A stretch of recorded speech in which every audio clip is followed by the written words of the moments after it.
My name's Josie. I'm the youth librarian here at the City of West Torrens Hammer Centre Library. Thanks for joining me today. I'm doing a teen book taster for you. The idea of a teen book taster is to give you a taste of something new, to let you know what's in the library or what you might find via the online catalogue or via Libby, where we can use our online resources for free with your library card. So for our first book today, we're going to start with the Entree, then we'll have a main, and then we'll have dessert.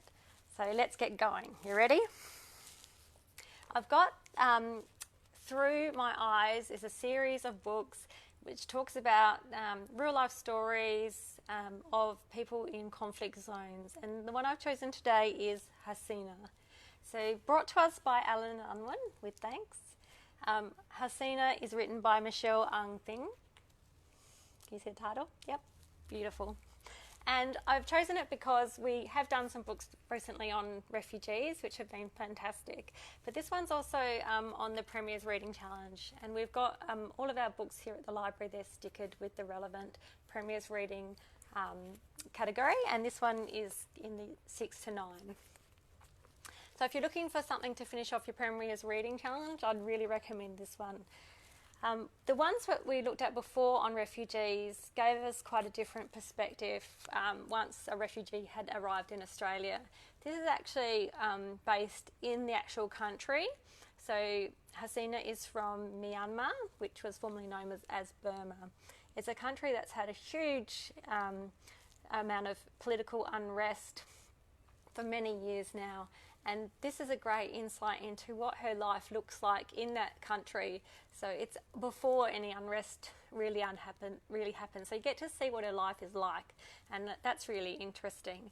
And it actually helps you to really identify with her and I think have a lot more empathy for what actually happens in her life after unrest unfolds. So because there are many different racial groups in Myanmar,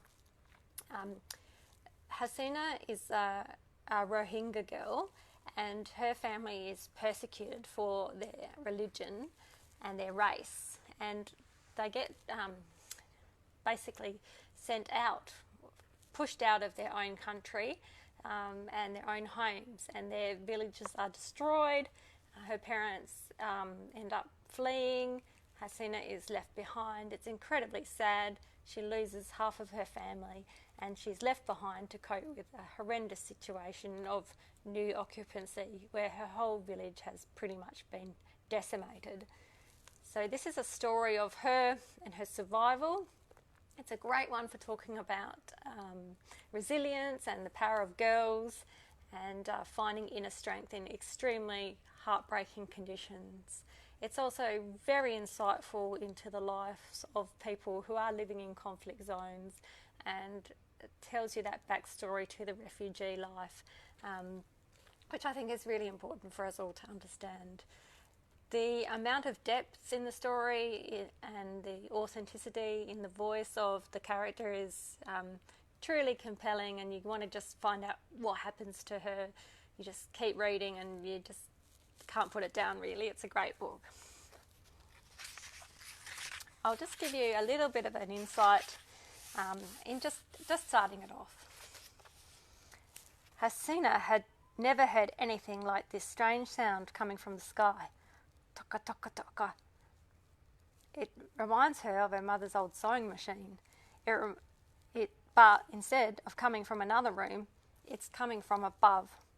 She stands in the middle of her family's vegetable garden, blinking, her dark eyes against the November sun, looking for the source of that sound. Toka, toka, toka. The sound has distracted her from a particularly juicy geometry puzzle. She is pulled to the window of her home, schoolroom, and then out of the door and into the garden. The length of the right-angled triangles hypotenuse left unsolved on her desk behind her. Hasina isn't the only one drawn by the sound. Araf, her 6-year-old brother, was the first outside, racing ahead of everyone.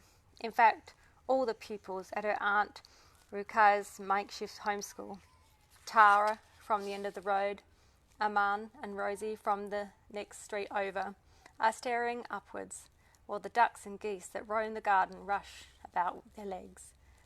All of them have left the madrasa, the schoolroom, with its shady thatch roof and woven bamboo walls that catch every breeze, to stand out in the blistering sun. So that's the first scene, and you're like, what? What's going on? And then you find out that, they just have this terrible, terrible invasion and get cast out of their own country, and it's incredibly heartbreaking.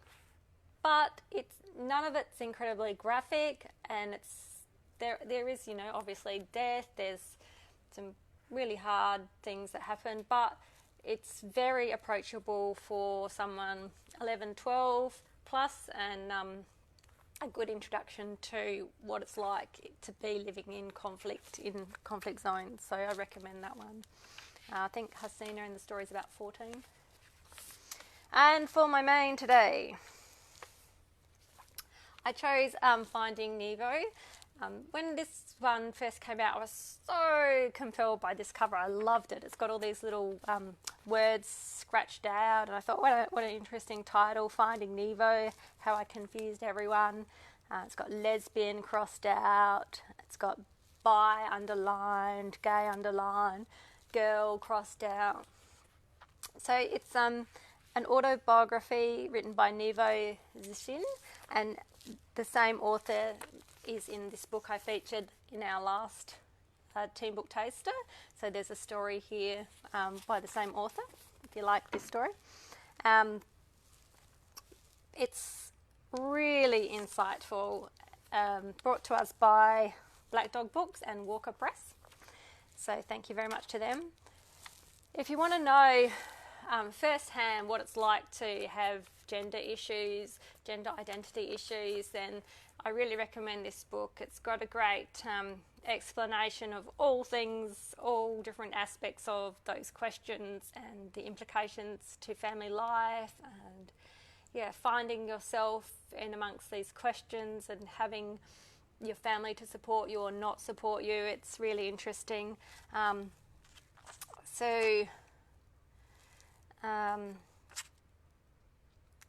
There's discussions about transitioning, so how what questions to ask and what support could be required. So I think that's really great, and the first-hand account is truly insightful. Here's a little picture of Nevo, and the little stories and insights are really, really great. There's Nevo again, a bit later on. I'll read you the bit that really got me in this book. The whole thing was really good, but I really loved the afterword, and I think I'll read you a little bit from that. I look in the mirror now, and I'm not sure if I see a man, a woman, a child, an adult. I guess I'd see me. I've always seen me. Sometimes I look more like me, sometimes less. Some days I prefer not to look in the mirror at all. It's difficult to end a story that is still continuing. I think of my past as fractured, each stage of my life as a different identity. It makes me sad that I will never again meet the people I used to be. I have a lot to say to them. I wonder how they'd react to me. I find solace in imagining a party where we would all attend, and I'd like to share that with you. And so the next pages are all around what Nevo would say to those past versions of Nevo, and it's really fantastic. I really loved it. There's another little bit in here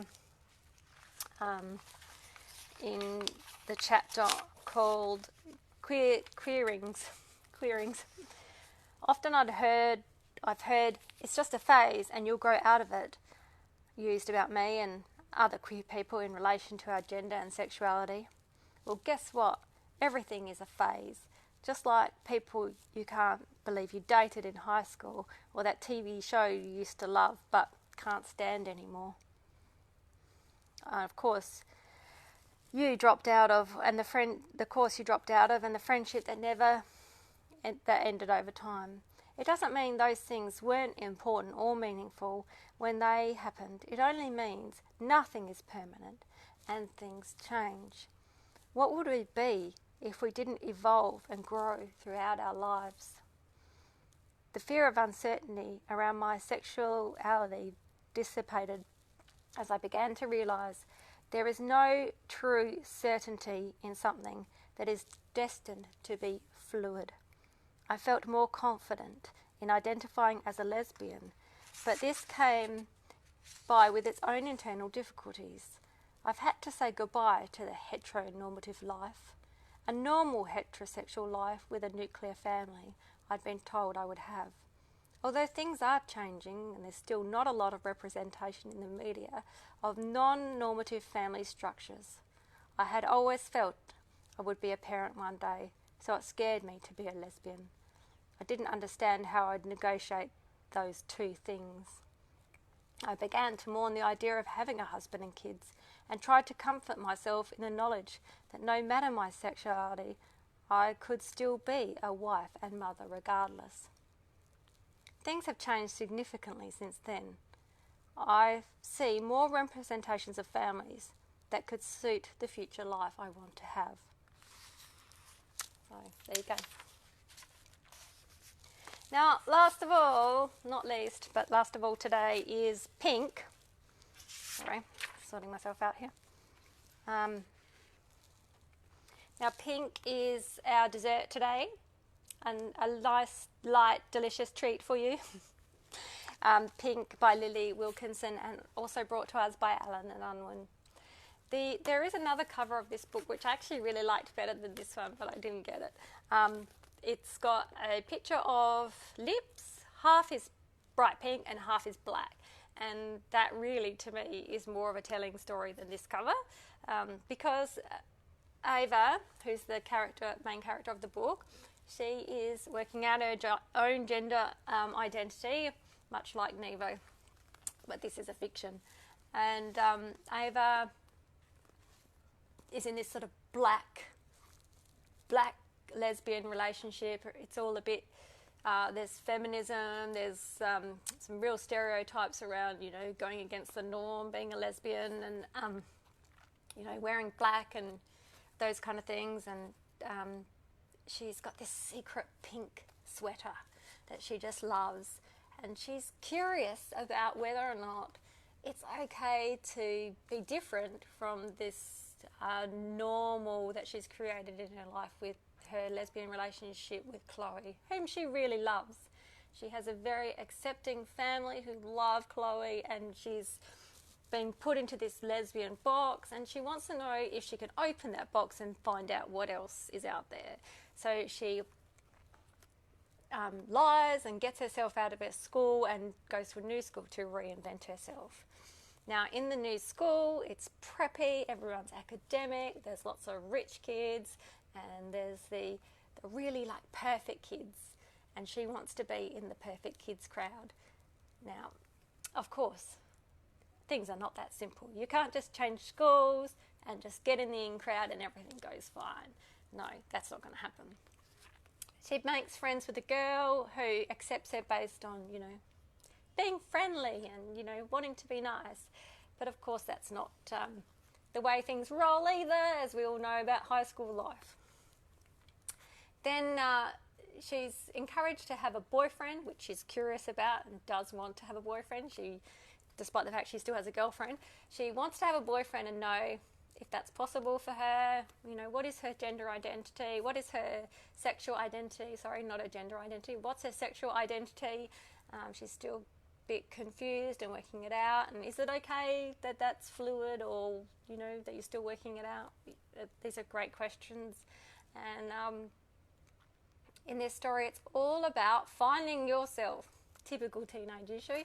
But I think we can all relate to it, even if it's not a sexuality issue. There's, going to a new school, finding your in crowd, working out where you fit, who you are. Is it okay to like this and not that? Can you like both? These are all issues that we can all relate to, and that's why I thought this was a great book. Ava is a intensely dislikable character, and you look at her and think, why are you being so stupid? But I think there's some real authenticity in that exploration of her, because she is so disconnected with herself. You feel very disconnected with her. You're like, what is the matter with you? But that's it. That's the point. She's trying to work it out. And nobody knows what's the matter with them when they're a teenager. You're just living it day by day, and it's a fluid journey full of mistakes, and Ava's got plenty of them, and ultimately, of course, there's a happy ending, but really interesting. She tries to be friends with the Pastilles, the group of girls who do wear pink and look perfect. She gets thrown out to the side with the misfits called the Screws. She stuffs that up. She's made a big mess with her girlfriend Chloe. It's like, it's so much drama. You'll love it. It is intended to be a bit of a light and funny read. Lili, when she was talking about this book, said she didn't want to make a dark youth fiction. She wanted something that was really light, humorous, that real everyday issues of being a teen. And it certainly hits all those marks. So let me know how you go, see if you like it. So that's Pink. I'll give you a bit of a insight into Ava. She's talking about Chloe, her girlfriend. Chloe was the coolest person I'd ever met. She was tall and thin and had elegant long fingers and pointy elbows, like those pictures of women's dress patterns. Today she was wearing a black pencil skirt with fishnet stockings and hot librarian shoes, which she kicked off beside the bed. She had a black shirt on under a tweed fitted jacket. Her dyed black hair was short and spiky and elfin. 2 silver studs glittered in her nose and 4 in her ear. Her fingernails were painted a very dark plum. The only lightness about her was her porcelain skin and her white cigarette. Chloe read battered Penguin classics she found in op shops and at garage sales. They were all by people like Anais Nin and Simone de Beauvoir, and made her look totally intellectual, particularly when she was wearing her elegant horn-rimmed glasses. Chloe didn't really care about school. She said most of the teachers were fascists, and sometimes even crypto-fascists, whatever that meant. And sometimes she said that our education system made us docile and stupid, and that true education could only come from art, philosophy and life itself. Chloe would rather sit on a low stone wall just outside our school and smoke cigarettes and talk about existentialism and life and make out with me. She was wonderful, and I was pretty sure I was in love with her. So how come I wanted to leave so badly? There you go. Poor Ava. So confused. But she does work it out eventually. If you like Lili's work, she was on the CBCA Notables last year for After the Lights Go Out. So you might want to check that one out too. And that's it for our book taster today. We've had Pink and Finding Nevo and Through My Eyes, Hasina. I hope you enjoyed it today. If you'd like any of those books, don't forget you can place them on hold on the library catalogue. And we look forward to seeing you back in the library. We're on full opening hours now, so come in and see us and check out our huge collection of YA, and we'd love to see you in the library soon. Bye for now.